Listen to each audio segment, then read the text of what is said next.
4 வழிச்சாலை முதலமைச்சர் கொண்டு வந்ததுக்கு காரணம் விபத்தை குறைக்க வேண்டும், நேருக்கு நேரம் மோதிக்க மாட்டாங்க. ஆக அப்படிப்பட்ட பணியை எங்களுக்கு முதலமைச்சர் ஆணை தந்தார்கள். எனவே அந்த பணிகளும் இன்றைக்கு நடைபெற்றுக் கொண்டிருக்கிறது. அதுக்கு அடுத்த பாயிண்ட், ஃபர்ஸ்ட் கேள்வி 2வது கேள்வியில கேட்டார் முதலமைச்சர், தமிழ்நாட்டில் எவ்வளவு தரப்பாலம் இருக்குதுன்னு. மேம்பாலம் ஆத்துல கட்டும்,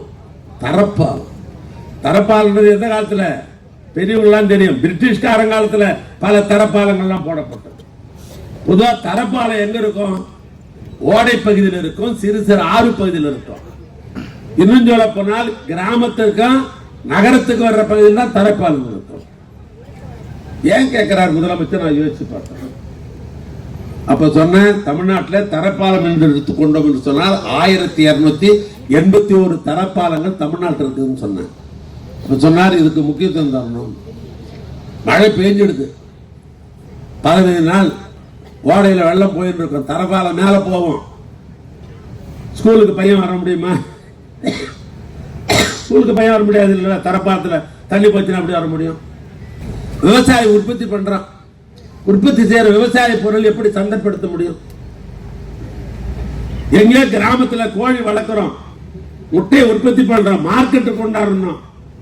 இடையில தரைப்பாலம் இருந்து 5 நாளைக்கு தண்ணி போனாக்கா விட முடியுமா? இதான் முதலமைச்சர் எங்களை கேட்டாரு. ஏயா, தரப்பாலம் என்பது பெரும்பான்மையான கிராமத்தையும் நகரத்தையும் இணைக்கிற பகுதியில் தான் இருக்கும். ஆனால் முதல் கட்டமாக இந்த தரப்பாலத்தை முழுதும் மேல்மட்ட பாலமாக ஆக்கிடணும் அப்படின்னு எனக்கு ஆணைப்பட்ட அடிப்படையில் இன்றைக்கு இந்த ஆட்சியில 4 ஆண்டு காலத்தில் 1281 தரைப்பாலங்களில் இன்றைக்கு 1100 தரைப்பாலங்களை கட்டி முடித்திட்டோம். இப்ப கட்டி கொண்டிருக்கிற பாலம் 59 பாலம் கட்டி கொண்டிருக்கிறோம். மீதி இருக்கிற 22 பாலம் நிதித்துறையில திட்ட மதிப்பீடு தயார் செய்து அனுப்பியிருக்கிறோம். ஒரு முதலமைச்சர் சிந்தனை எப்படி இருக்கின்றதுக்கான உதாரணம் சொல்றாங்க. ஒரு அதே நேரத்தில் இந்த நன்றியுணர்வை நீங்கள்லாம் காட்ட வேண்டும் என்று கருதினால் இனம் மதம் இதையெல்லாம் தாண்டி திராவிட மாடல் ஆட்சி மீண்டும் தமிழ்நாட்டு முதலமைச்சர் வந்தால்தான் இந்த மாவட்டம் மீண்டும் வளர்ச்சி பெறும்.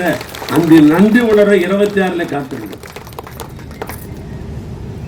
ஐஏஎஸ் அதிகாரி பொட்டிச்சாய் அவர் கையில் தானே இருக்கிறது.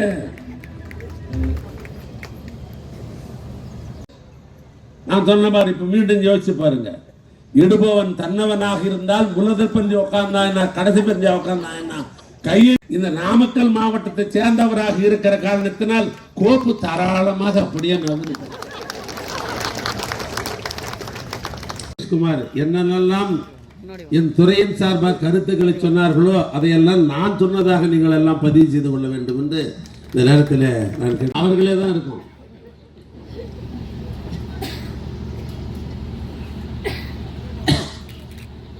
ஆக வந்த இடத்துல பரமத்தி வேலூர் டு பாண்டமங்கலம் ஜோடார்பாளையம் வரை அது 7 மீட்டர் முன்னுரிமை அளிக்கப்படும் என்பதை மட்டில் இந்த நேரத்தில் நான் தெரிவித்துக் கொள்ள நான் விரும்புகிறேன்.